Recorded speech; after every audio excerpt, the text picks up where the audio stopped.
전 세계를 경악하게 만든 한 장면. 캄보디아 한복판에 솟아오른 견고하고 위풍당당한 건물, 그리고 그곳에 걸린 믿을 수 없는 간판. 바로 FBI 미 연방수사국이었습니다. 이것은 연락사무소가 아니었습니다. 이것은 스리랑카, 파키스탄, 인도네시아, 그리고 아시아 전역의 피해자들을 겨냥한 대규모 사기 활동을 지휘하는 범죄의 총본부이자 두뇌 센터였습니다. 그들의 치밀함과 대담함은 끝이 없어 보였습니다.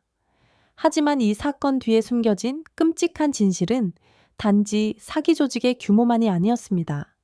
끔찍한 진실은 이것입니다. 왜 FBI 간판을 내거는 수준으로 오만한 범죄, 요새가 존재할 수 있었는가? 그리고 더 중요하게 왜 그것이 지금 당장 순식간에 무너졌는가? 그 답은 워싱턴에 있지 않습니다. 그 답은 서울에 있으며 이는 현재 벌어지고 있는 잔혹한 권력 질서의 변화를 폭로합니다. FBI 간판은 장난이 아니었습니다. 그것은 철저히 계산된 심리적 억지력이었습니다. 범죄자들은 캄보디아 국민들을 속이기 위해 그것을 건 것이 아닙니다. 그들은 현지 정부와 경쟁자들에게 물러서라. 우리는 거대한 세력, 초강대국의 비호를 받고 있다는 메시지를 보내기 위해 그것을 걸었습니다. 그리고 수년 동안 이 악마의 방패는 완벽하게 작동했습니다.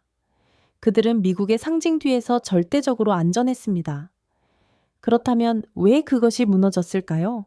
마침내 FBI가 손을 쓴 것일까요? 대답은 극도의 아이러니 그 자체입니다. 아니요.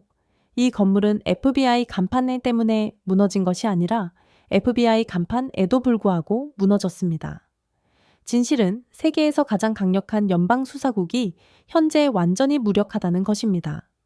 미국은 전략적 과부하 상태에 있습니다. 캄보디아의 범죄자들이 유유유히 그들을 사칭하는 동안 진짜 FBI 요원들은 바로 미시간에서 국내 IS 테러 위협과 씨름하고 있어야 했습니다. 상황은 너무나 불안정하여 미국 고위 관리들이 안전을 보장받기 위해 군사기지로 대피해야 할 정도였습니다. 자국 본토에서조차 관리들의 안전을 지켜내지 못하는 초강대국이 어떻게 지구 반대편에서 자신들의 로고를 사용하는 범죄자들을 소탕할 수 있겠습니까? FBI라는 상징은 속빈 강정이 되어버린 것입니다. 그렇다면 FBI가 아니라면 어떤 세력이 이 요새를 무너뜨렸을까요? 그것은 바로 서울의 분노였습니다. FBI 간판이 겁먹은 자들을 위협할 수는 있었지만 한국의 전광석화 같은 압박을 막을 수는 없었습니다.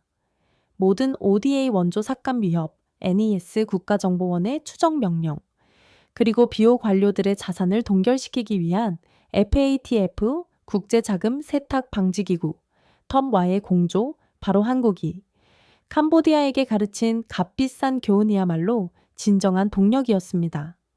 캄보디아는 FBI를 두려워하지 않았지만 한국의 분노 앞에서는 벌벌 떨었습니다. 최근 106명의 인도네시아인을 체포한 것과 더불어 이번 급습은 정의 집행의 행동이 아니었습니다. 그것은 캄보디아 정권의 필사적인 환심 사기용 청소 작전이었습니다. 그들은 자신들이 방금 심각하게 모욕한 투자자이자 원조 공여국인 서울에게 자신들이 진지하게 임하고 있음을 증명해야만 했습니다. 가장 아이러니한 움직임 속에서 한국은 단지 자국민만 구한 것이 아니었습니다.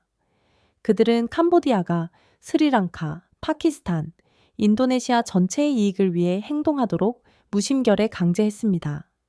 이는 동남아시아의 새로운 현실을 증명합니다. 서울의 경제적, 정보적 위협이 이제는 워싱턴의 안보 상징보다 더 큰 무게를 갖게 되었다는 것입니다. 이번 사건은 단지 정보의 승리가 아닙니다. 이것은 클래스의 차이를 보여주는 값비싼 교훈이며 한국의 스마트 파워와 미국의 하드 파워라는 두 가지 위기 해결 모델 사이의 완벽한 비교입니다. 베네수엘라의 마약 온상에 직면했을 때 미국은 무엇을 했습니까?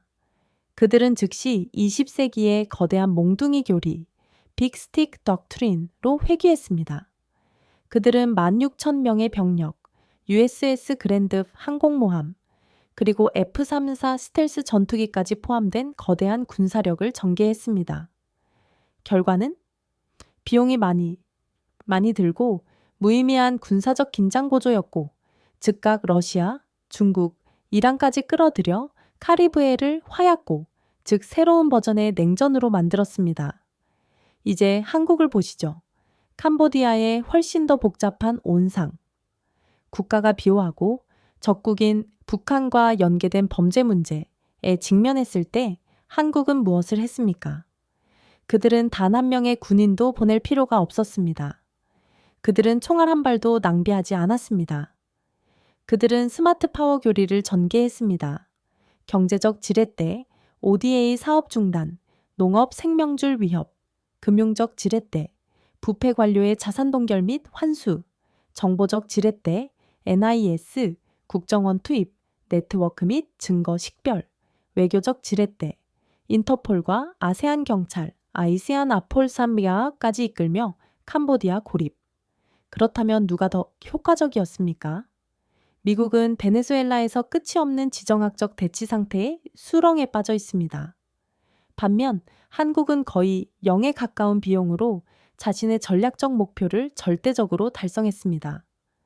캄보디아가 스스로 자신들의 범죄 조직을 폭파하도록 만든 것입니다. 이것이 근육과 지략의 차이입니다.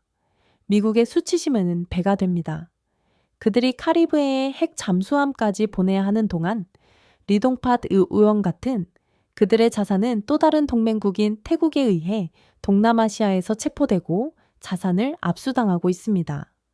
이는 미국의 전략이 비용이 많이 들 뿐만 아니라 초국가적 범죄의 뿌리를 해결하는 데 완전히 비효율적이라는 것을 보여줍니다. 아시아의 저명한 외교관이자 학자인 키쇼어 마부바니 교수는 일찍이 이렇게 논평했습니다. 21세기는 무력만 사용할 줄 아는 강대국이 아니라 경제적 지렛대와 지략을 사용할 수 있는 강대국에 의해 정해질 것이다. 동남아 전체가 충격에 빠진 것은 단지 FBI를 사칭한 사기 사건 때문만이 아닙니다. 그들은 서울의 권력에 대한 거장다운 시연을 목격했기 때문에 충격에 빠졌습니다. 한국은 한 국가를 굴복시키기 위해 F-35가 필요 없다는 것을 전 세계에 보여주었습니다. 당신은 단지 그들의 위장과 지갑을 정확히 겨냥하기만 하면 됩니다. 그리고 마침내 FBI라는 방패를 무의미하게 만든 가장 소름 끼치는 진실은 바로 글로벌 배경입니다. 방향을 잃은 초강대국은 자신의 상징조차 지킬 수 없습니다. 세계는 전략적 위기 상태에 빠진 미국을 목격하고 있습니다. 유출된 정보에 따르면 트럼프 행정부는 33년 만에 핵실험 재개를 심각하게 고려하고 있습니다. 이것은 힘의 행동이 아닙니다. 이것은 절박함의 행동입니다. 세계를 위협하기 위해 핵무기까지 사용해야 하는 국가는 자신들의 통상적인 권력 도구, 배교 외교, 경제, 재래식 군사력과 더 이상 효과가 없음을 인정하는 국가입니다. 그런 초강대국은 더 이상 세계의 경찰이 아닙니다. 그들은 세계적 위협, 즉 혼돈의 세력이 되고 있습니다. 한 국가의 지도자가 예측 불가능하게 행동하고 국제조약을 기꺼이 파기할 때 그 국가의 상징 FBI 등 역시 자동적으로 그 무게를 잃습니다. 캄보디아의 범죄자들이나 그들을 비호하는 정권이 어째서 자신들의 지도자조차 규칙을 따르지 않는 기관을 두려워해야 합니까? 그 혼돈과 완벽한 대조를 이루는 것은 단호하고 체계적이며 현명하게 행동하는 한국입니다. 그들은 핵무기로 세계를 위협하지 않습니다. 그들은 인터폴과 아세안 경찰을 이끌고 스마트하고 합법적인 금융제재를 사용함으로써 동남아시아의 질서를 구축하고 있습니다. 소름 끼치는 진실은 이것입니다. 세계는 체계적이고 지략 있는 강대국, 한국의 부상과 혼란스럽고 방향을 잃은 초강대국 미국의 쇠락을 목격하고 있습니다. 가짜 FBI 총본부를 전달을 평지로 만든 프놈펜의 폭발은 단순한 포성이 아닙니다. 그것은 낡은 질서의 죽음을 알리는 조종 디아오총이자 워싱턴의 상징이 아닌 서울의 효율성이 게임의 룰을 결정하는 새로운 질서를 환영하는 신호탄입니다. 시청해 주셔서 감사합니다. 건강 잘 챙기시고 저희와 함께하기 위해 좋아요와 구독 잊지 마세요.